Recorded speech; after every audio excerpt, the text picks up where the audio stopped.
बिस्मिल्लाहिर्रहमानिर्रहीम। अस्सलाम वालेकुम नाज़रीन, आप यूट्यूब चैनल देख रहे हैं। मैं इमरान खान और ये एक बड़ी बारीक वारदात है जो अब शुरू हो गई है, लेकिन चीज़ें मैं आपके सामने सारी अभी रख देता हूँ। दो चीज़ें उससे पहले मैं आपको दो तीन चीज़ें आपको बताना चाहूँगा।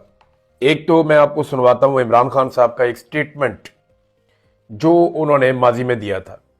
जो इमरान खान साहब ने कहा था ना, वो एग्जैक्टली वैसे ही इस वक्त पाकिस्तान में हो रहा है। इमरान खान साहब ने 15 मई 2022 को ये बात कही थी। तो जो इमरान खान ने कहा था जरा आप सुने। अब ये जाएंगे अमेरिका के पास, अमेरिका के पास जाके कहेंगे कि खुदा के वास्ते हमें बचा लो, नहीं तो इमरान खान वापस आ जाएगा।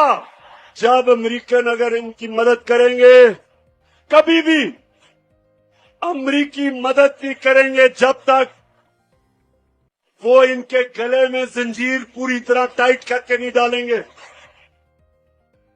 वो उनको कहेंगे कश्मीर को भूल जाओ, फलस्तीनियों के लिए मुंह न खोलो, जो मर्जी इसराइल करे फलस्तीनियों से चुप करो।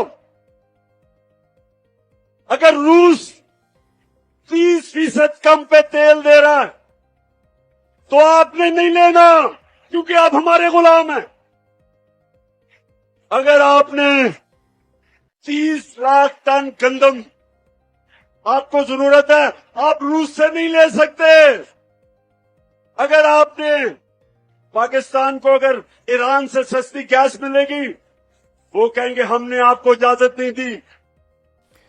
देखिए, इमरान खान साहब ने जो जो बातें की ना, वो एग्जैक्टली वैसी साबित हुई है। मुझे हैरत होती है कि ये एक ऐसा सियासी पंडित है इमरान खान कि उसने जो बात कही वो वक्त गुजरने के साथ साबित हुई। मैं कुछ मनाजिर देख रहा था और कुछ मैं ऑडियोज और वीडियो सुन रहा था। मैंने मौलाना फजलुर रहमान को सुना इमरान खान साहब के दौरे हुकूमत में, जब फलस्तीन को तस्लीम करने के हवाले से किसी अमन बोर्ड का हिस्सा भी पाकिस्तान नहीं बना था। उस वक्त पाकिस्तान इसराइल के साथ किसी वर्किंग रिलेशनशिप में भी नहीं आया था। तो एक आधी कोई जाली खबर किसी ने चलवाई तो फजलुर रहमान साहब की गरज चमक ही कुछ और थी। गरज रहे थे, बरस रहे थे। फजलुर रहमान साहब की आवाज में वो जोश खिताबत था कि मैं सुनकर अभी हैरान हो रहा था। लेकिन अभी अगर फजलुर रहमान साहब जब बात करते हैं तो ऐसे लगता है मिर्गी का दौरा पड़ा हुआ है। इतनी लो टून में, इतनी आहिस्ता आहिस्ता, रफ्ता रफ्ता, सोच सोच कर, बिल्कुल ऐसे घिसट घिसट के वो अल्फाज बोलते हैं। क्या वजह है?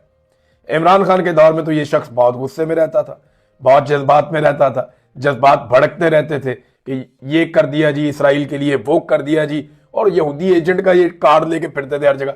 अभी जबान जो है वो मुंह के अंदर बंद है और बोलने की जरूरत भी नहीं है। वजह यह है कि जिन्होंने आज तक फजलुर रहमान साहब को पाला है, जिन्होंने पाल पोस के इतना बड़ा किया है, फजलुर रहमान साहब उनके खिलाफ बेवफाई नहीं कर सकते। अचकज़ई साहब ने चंद बड़ी इंपॉर्टेंट बातें की हैं, मैं चाहूंगा कि आपके साथ जरूर शेयर करूं।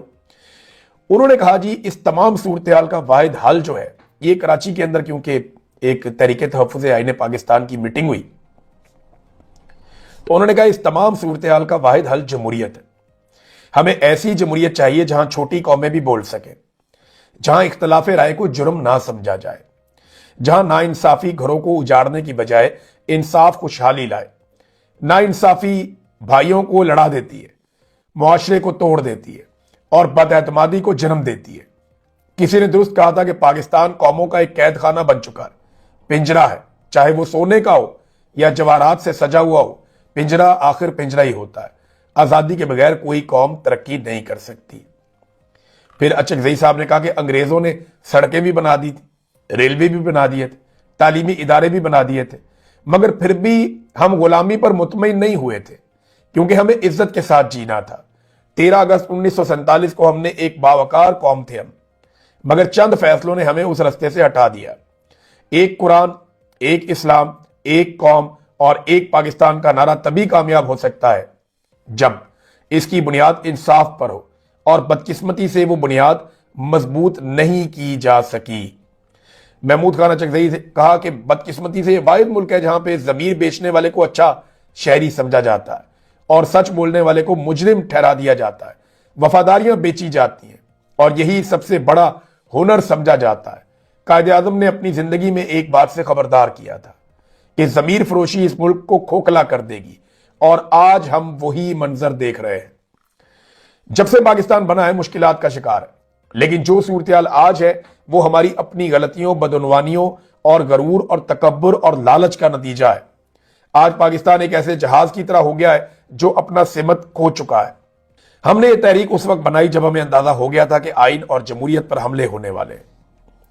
ایک ایسی حکومت آ رہی ہے جو آئین کو منفی انداز میں متاثر کرے گی، اور وہ ہوا بھی۔ سب نے دیکھا کہ آئین کا انہوں نے بیڑا غرق کر دیا۔ انتخابات کے دوران جو کچھ ہوا وہ آپ نے بھی دیکھا اور ہم نے بھی دیکھا۔ دنیا میں کہیں بھی ایسا نہیں ہوتا کہ ایک سیاسی جماعت سے اس کا انتخابی نشان چھین لیا جائے، عدالتوں کی موجودگی میں بنیادی انسانی حقوق سلب کر لیے جائیں، پرامن جلسوں پر گولیاں چلائی جائیں اور نوجوانوں کو نشانہ بنایا جائے۔ کوئی بھی مہذب قوم اپنے بچوں کے مستقبل کو اس طرح تباہ نہیں کرتی۔ ناظرین، یہ صورتحال اچکدی صاحب بتا رہے ہیں۔ کوشش تو یہ ہے کہ کسی طرح سے پاکستان آگے بڑھے اور ان مسائل سے نکلے، لیکن حکومت کی اس بارے میں کوئی توجہ نہیں ہے۔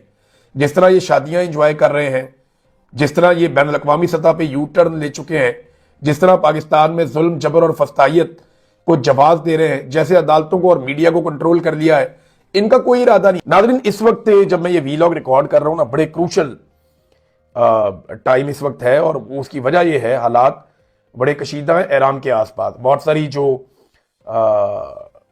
ایئر لائنز ہیں انہوں نے اپنی پروازیں منسوخ کر دی ہیں۔ بہت سارا ایریا اسرائیل سے لے کر ایران تک وہ پروازوں سے خالی ہے۔ برٹش ایئر ویز نے، فرانس سے آنے والے طیاروں نے، انہوں نے اپنے رخ تبدیل کیے ہیں، اور بہت ساری پروازیں جو ہیں وہ ہوا میں آئی نہیں جنہوں نے اس ایریا سے ٹریول کرنا تھا۔ تو اس کی وجہ کیا ہے؟ ایک امریکی بحری بیڑا ہے، ڈونلڈ ٹرمپ نے اس کے بارے میں بتایا کہ وہ بہت تیزی سے ایران کی طرف بڑھ رہا ہے اور مشرق وسطیٰ کی طرف جا رہا ہے۔ تو ایکچولی امریکہ کرنا کیا چاہتا ہے؟ کیا کوئی اٹیک ہونے والا ہے؟ ترکی سے کچھ خبریں آ رہی ہیں، کچھ ایران سے آ رہی ہیں، کچھ اسرائیل اور دیگر خطے کے ممالک سے آ رہی ہے کہ واقعی میں یہاں پہ ایک لڑائی کا خدشہ پیدا ہو چکا ہے، اور امریکہ نے جو لاجسٹکس پہنچانے تھے وہ پہنچ گئے ہیں۔ دوسری جانب ایران بھی اپنے طور پہ تیاری کر رہا ہے کہ اگر اس کے اوپر حملہ ہوتا ہے تو اس نے کہاں کہاں پہ کس طریقے سے جواب دینا ہے۔ یہ ناظرین اس وقت بڑا کروشل مومنٹ ہے۔ جو اس کی فردر رپورٹنگ ہوگی وہ ہم آپ کے ساتھ شیئر کرتے رہیں گے، اور دنیا بھر کے اہم ترین ممالک جو ہیں انہوں نے تو ایک فیصلہ سنا دیا، چاہے وہ اسپین ہے، جرمنی ہے، فرانس ہے، ناروے ہے، سویڈن ہے، یا باقی جو بڑے بڑے ممالک ہیں، پولینڈ ہے، اور برطانیہ ہے، چین ہے، رشیا ہے، حتیٰ کہ بھارت نے بھی ابھی تک شمولیت نہیں کی۔ تو یہ وہ بہت سارے دنیا کے بڑے بڑے ممالک ہیں جو بڑے بااثر ممالک ہیں۔ ان ممالک نے ٹرمپ کے جو غزہ پیس بورڈ ہے اس کے اندر شمولیت اختیار نہیں کی۔ کینیڈا کو واپس لے لیا، ان کو جو دعوت نامہ دیا گیا تھا وہ ڈونلڈ ٹرمپ نے کہا جی میں واپس لے رہا ہوں، آپ کے پاس اب یہ آفر ہی نہیں ہے کہ آپ اس کے اندر شامل ہوں۔ باقی لوگوں کے پاس آفر ہے لیکن وہ شامل نہیں ہو رہے، بلکہ وہ لوگ اس کو نام نہاد قرار دے رہے ہیں اور وہ اس کے اندر کیڑے نکال رہے ہیں۔ اب میں حیران ہو رہا ہوں کہ فلسطینیوں کی فکر کیا ان ممالک کو زیادہ ہے یا پاکستان کو زیادہ ہے؟ تو پاکستان کے ذمہ بہت ساری چیزیں پڑ گئی۔ انہوں نے ایک جلتا ہوا ٹائر اپنے گلے